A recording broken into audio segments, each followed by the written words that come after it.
আসসালামু আলাইকুম এভরিওয়ান, কেমন আছেন সবাই? আশা করি সকলেই ভালো আছেন। আমিও ভালো আছি আপনাদের দোয়ায়।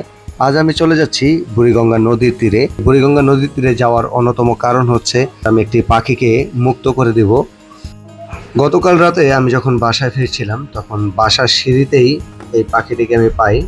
পাখিটির কোনো নাম জানি না, তারপর আমি একটা ছবি তুলে গুগলে সার্চ করে জানতে পারলাম যে পাখিটির নাম হচ্ছে ইন্ডিয়ান গোল্ডেন ওরিওল।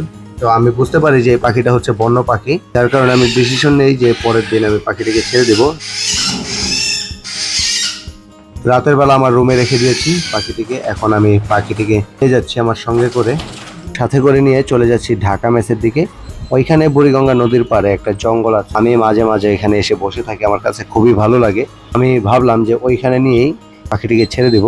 এখন আমি যাচ্ছি। এই মুহূর্তে আমি চলে আসছি ধলেশ্বর গুদারাঘাটের এখানে। যত বেশি কাছাকাছি চলে আসছি ততই মনের ভিতরে একটা ভালো লাগা কাজ করছে। আর কিছুক্ষণের মধ্যেই এই পাখিটি মুক্ত আকাশে উঠতে পারবে। পাখিরা সুন্দর প্রকৃতির মাঝে, ফুল সুন্দর গাছে, মানুষ সুন্দর তার দায়িত্ব বোধে, তবে সবাই তার দায়িত্ব ভুলে গেছে। আমরা বোধ হয় বেশি দিন আর সুস্থভাবে বাঁচতে পারবো না।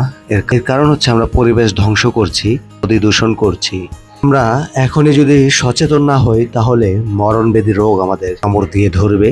তাই সময় থাকতেই আমাদেরকে সচেতন হতে হবে। আমার কাছে মনে হচ্ছে এই জায়গাটাই ওর জন্য পারফেক্ট হবে, কারণ এখানে নদী থেকে খাবার সংগ্রহ করতে পারবে বা গাছের পোকামাকড় সংগ্রহ করতে পারবে, সেই সাথে গাছে বাসা বেঁধে থাকতে পারবে। আপনারা কখনো বন্য পাখিকে খাঁচায় বন্দি করে পালার কথা চিন্তা ভাবনা করবেন না। পাখিটিকে এখন ছেড়ে দেব। আর দেখতেই পেলেন ছেড়ে দেওয়ার পরে পাখিটা সঁ করে উড়ে গেল। খুবই ভালো লাগছে। যাও পাখি বলো তারে, সে যেন ভুলে না মরে, সুখে থেকো ভালো থেকো, মনে রেখো এই আমারে। বুড়িগঙ্গা নদীর তীরে এই জায়গাটা কিন্তু আগে আরো বেশি চমৎকার ছিল, অনেক সুন্দর ছিল, অনেক সুন্দর পরিবেশ ছিল। আমরা কিন্তু সেই পরিবেশকে ধরে রাখতে পারি নাই।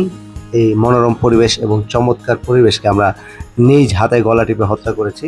তাই আসুন যত দ্রুত সম্ভব হয় আমরা সচেতন হই। আমরা সচেতন না হলে কিন্তু এই পরিবেশ আর এই প্রকৃতি বাঁচানো সম্ভব না, এবং প্রকৃতির যে মায়ের তার হাতের থেকেও আমরা বাঁচতে পারবো না। পাখিটিকে মুক্ত করে দেওয়ার পর এখন আমি এখান থেকে চলে যাচ্ছি। আমি চলে যাব ঢাকা মেস, আমার বন্ধুর সাথে দেখা করব। বন্ধু আলামিনের সাথে দেখা করে আমি কিন্তু চলে যাব আমার বাড়িতে। আজকে আমি যে সাইকেলটি চালাচ্ছি সেটা কিন্তু আমার নয়, এটা আমার ছোট ভাই ইমনের। ওর সাইকেলটা নিয়ে আমি চলে আসছিলাম। আজকের এই ভিডিওটা এখানেই শেষ করে দিচ্ছি। দেখা হবে অন্য কোনো ভিডিওতে। সে পর্যন্ত সবাই ভালো থাকবেন, সুস্থ থাকবেন। আসসালামু আলাইকুম।